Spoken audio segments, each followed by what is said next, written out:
we've heard of netbooks, notebooks, and now there's something called an Ultrabook. So the idea behind an Ultrabook is that you don't have to choose between a desktop replacement and that ultra thin MacBook Air kind of computer. When you say ultra thin MacBook Air kind of computer, you mean form factor or form factor? The 11-inch size, very thin, under 2 pounds kind of computer. It's a good computer, especially with the recent round of upgrades. Right, and ample power with an i5 processor, instant on. It's fast. Right. Even Jake's considering getting a Mac at this point because of that. Right, but if I'm a hardcore Windows guy, why do I have to choose? I ought to be able to get a MacBook Air from Dell that would be the same thing, or from HP. Well, you do realize you could run Windows on a Mac by using Boot Camp and being a native. You wouldn't have the right click, and there wouldn't be a nice little Windows logo. Yes, you can have a right click, just so you know. A, and B, you wouldn't have the Windows logo. Yeah, you are correct. You would not have. So you want the Windows logo. So these are a series of computers, portable computers, powered by Intel. It's basically a new class of computers, but how? What is it? What is it replacing? So it's really the idea. A large portion of it is that Thunderbolt is making some of this stuff possible. Like, more and more devices are being put onto the PCIe, so you don't need as many chips in the motherboard, so you can have more things just embedded on there.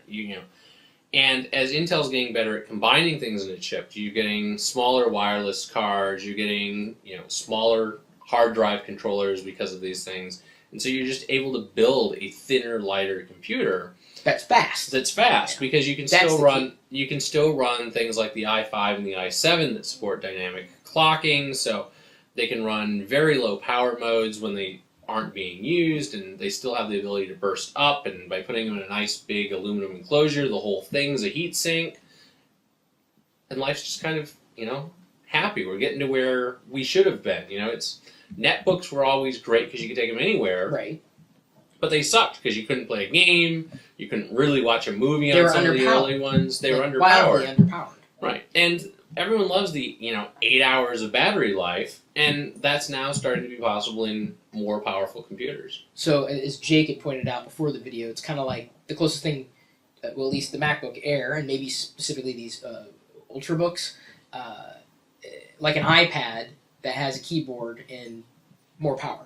Right, and minus the touch capability. Well, and some of these Ultrabooks will have touch capability. Oh, really?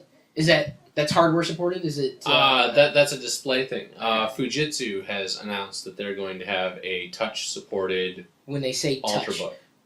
Capacitive, resistive. Capacitive. Fujitsu has led the space in tablets for years. I had a Fujitsu tablet in 2004, and yeah, but it wasn't quite the same, and it didn't have the experience, but it was still a very nice device, and it was. Honestly, until I had touched a capacitive screen, I did not get it. I didn't get it because it was just so much of a kludge. So if I see the word resistive, that's exactly how I feel. Yeah. This you had to use a stylus, but it was still very nice for some of the stuff that I used to do back then.